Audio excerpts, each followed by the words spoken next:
Welcome to the Kessler Law Firm podcast. Today, in the words of the late great Howard Cosell, we're going to be speaking of sports. As you can see, I'm all geared up for the Pittsburgh Pirates. I've been a Pirates fan since, 1969 is when I first visited Old Forbes Field. First game I saw Willie Stargell hit two home runs off Rick Wise of the Phillies, and I've been hooked ever since. My favorite player, of course, was Roberto Clemente, greatest right fielder I ever saw. The greatest player today, by most accounts, is Shohei Ohtani of the Los Angeles Dodgers. Last night, my Pirates visited Los Angeles, and our star pitcher, Paul Skeens, got to face Ohtani in a clutch situation with the Pirates barely ahead and a man on base. And Ohtani, the greatest hitter currently in the major leagues. Okay, some might say Aaron Judge, but I'm an old school National League guy, so I'm going with Ohtani. Skeens worked him to two strikes and then threw the most ungodly pitch I think I've seen in many, many years. It was sort of a curveball, a 12-6 curveball. That is a curveball that looks like it's dropping off the table when it breaks, but it had a slight down to the left break, like a slider or what they're calling a slurve. The pitch came in, it looked like it was going straight down the middle. Then it fell off the table and broke in toward Ohtani's feet. Ohtani took a swing like I used to see Willie Stargell take. And at the start of the swing, you know, if he makes contact, the ball is either going a mile over the wall or it's going straight up in the air. Stargell used to hit these gargantuan pop-ups in the infield, what Bob Prince used to call a home run in an elevator shack. Sometimes when he'd hit one, it would go so high that Prince would pause for station identification on KDKA radio before the ball came down. I saw Stargell once drive a home run in Jerry Park in Montreal.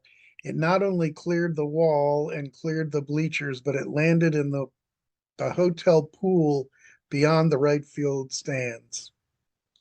Well, Ohtani had no such luck. He took this incredibly powerful swing and got nothing but wind, nothing but air. Strike three, end of the inning. My Buccos went on to win 3-0, and the first save of his return to the big leagues for Bednar, our one-time closer and maybe our closer again. Baseball is such a fantastic game, and the Pirates, who may very well be the worst team in the majors, beat the Dodgers in LA, the Dodgers who might very well be the best team in the majors, but not last night. Of course, baseball is very much a what have you done for me lately business, and the two teams hook up again tonight. We'll see what happens. You know, folks, I mentioned Howard Cosell earlier. Cosell was a self-proclaimed expert on all sports. He was close to Muhammad Ali, and he loved Smokin' Joe Frazier. He loved the Yankees, and he was very fond of Danny Murtaugh, the manager of my Pittsburgh Pirates. He also was the anchor of Monday Night Football. And since here we are in the middle of the NFL draft, let's talk a little about football.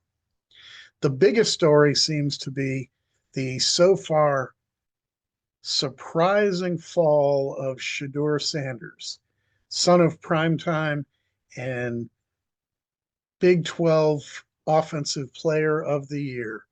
Mel Kiper, who acts as if he is this young man's agent, thinks it's a horrible travesty and tragedy that Sanders wasn't picked by anybody in the first round or the second round or the third round, which is where we are now. It's a few minutes before noon on Saturday, and so the NFL draft has just started again.